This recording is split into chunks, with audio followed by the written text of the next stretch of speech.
Every once in a while,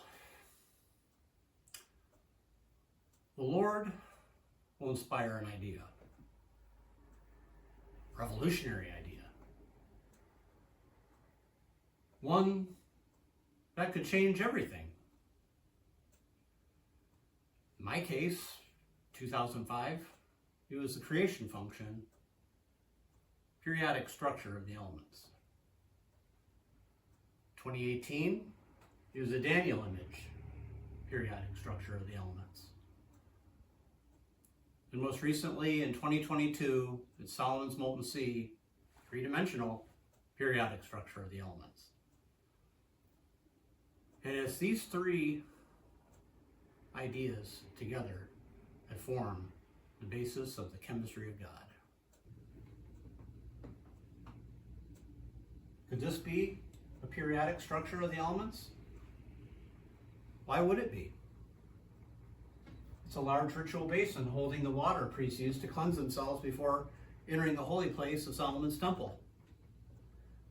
It was also a symbolic body of water, representing the primordial chaos subdued by God. This is viewed by ancient Jews as ordered cosmos, upheld by covenant.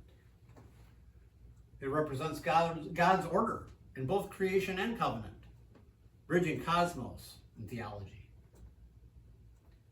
Molten Sea is very well dimensionally constrained. Molten Sea was a bowl with a fluted lip, which measured 10 cubits from brim to brim, 5 cubits from top to bottom. It had 2 rings of 300 knops each.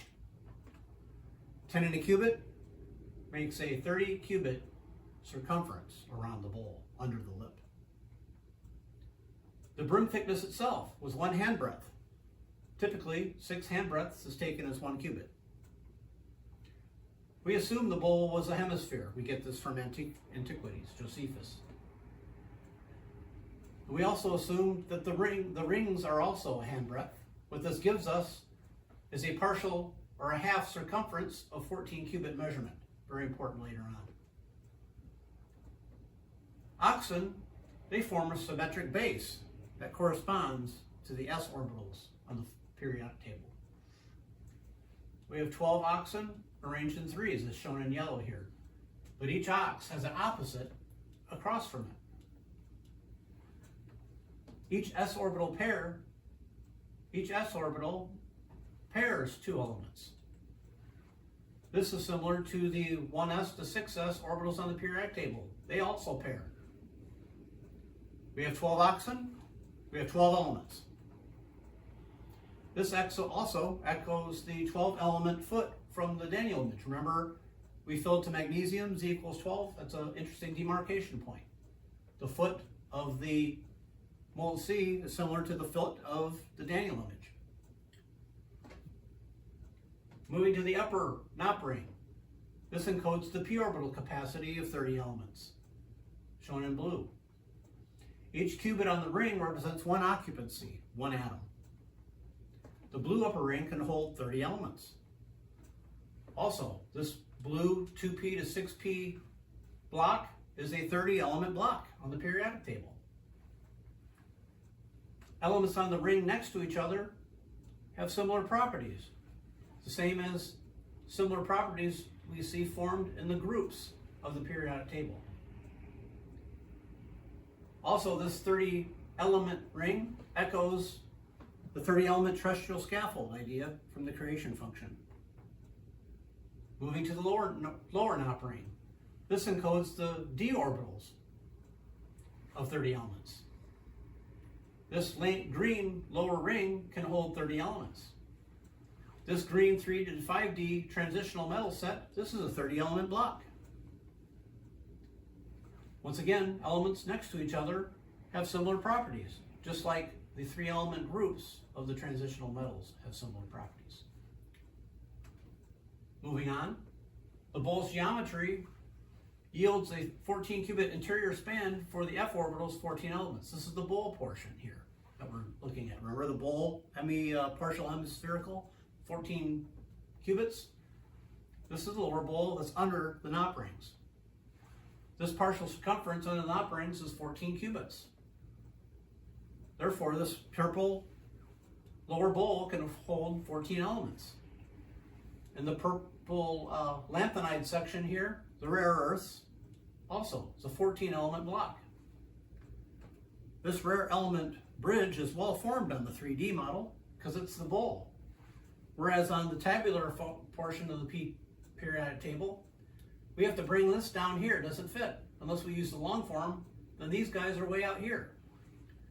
Now we remember our Benfey spiral. Let me back up here. On the Benfey spiral, this 14 elements represented irregular outgrowths, breaking the spiral pattern. Here we see that it's well formed on the bowl. Finally, the seventh period appears in the decorative lip, shown in red here. Shown in red here on the periodic table. The fluted lip, important principle, decoration marks completion. The Molten Sea's lip was hand-tooled into lily forms after casting. Its diameter, remember, 10 cubits, giving a continuous rim of 31.4 cubits circumference, using pi. We can use pi.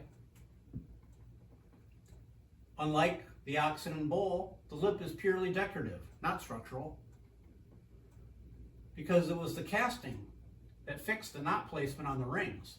But here, decoration supports an ordered subdivision. This lip hosts those final 32 elements of the seventh period. These elements are unstable, and they're predominantly synthetic. You can say that they're hand-tooled. This completes the seventh period and completes the full periodic table all the way to element 118, Organoson. I have a dashboard demo on this to illustrate what we've just went over.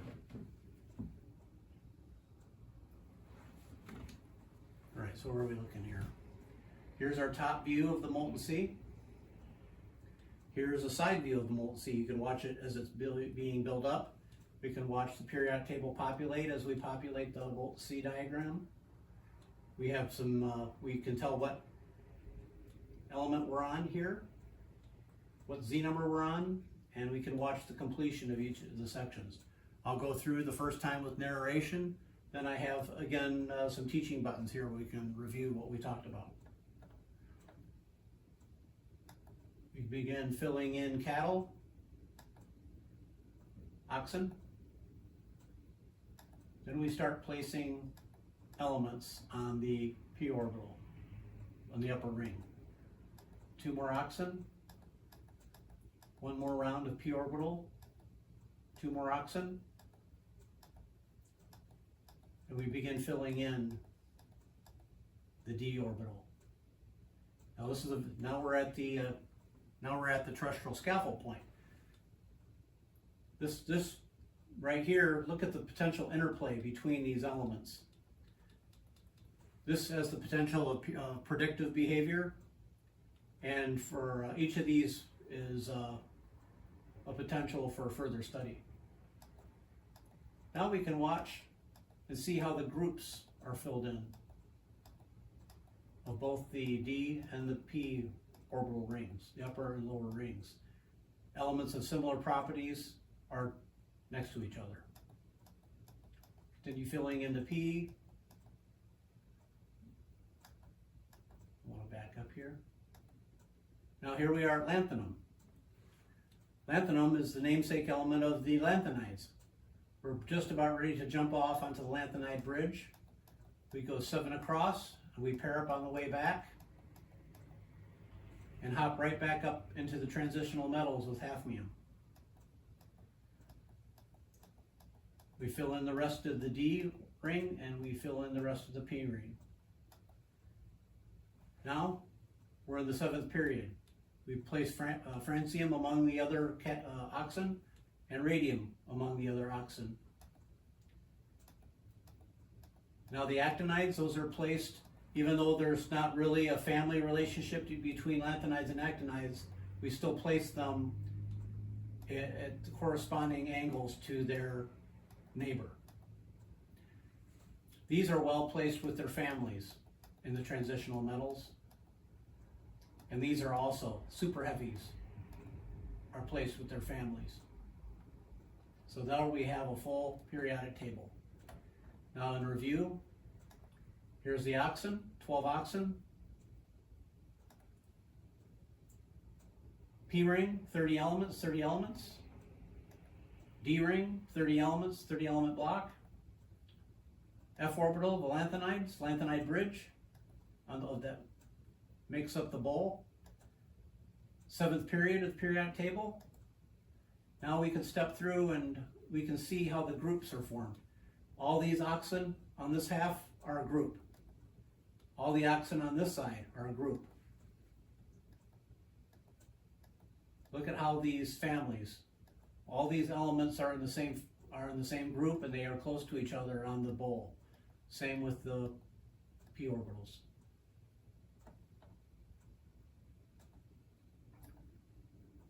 That's a good demo.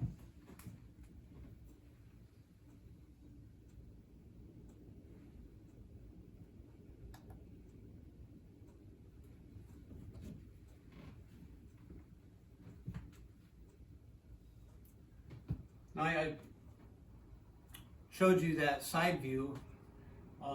This has a very interesting, Molten Sea has a very interesting predictive capability.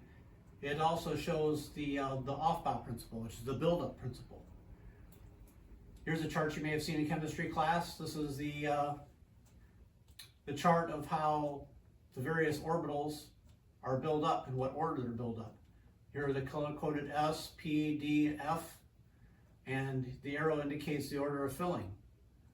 This is from this off-bow principle is pretty accurate rule of thumb for the ordering. They're actually ordered by energetics, but this is a good rule of thumb. The Molten Sea has a predictive capability, and it can be deconstructed. So you can see what each atom looks like.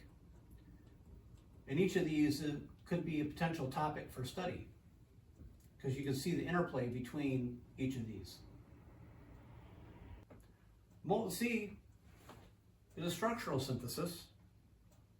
Molten Sea brings all these ideas together into a consistent architectural form. It's physically constrained, it's additive, and it has predictive power.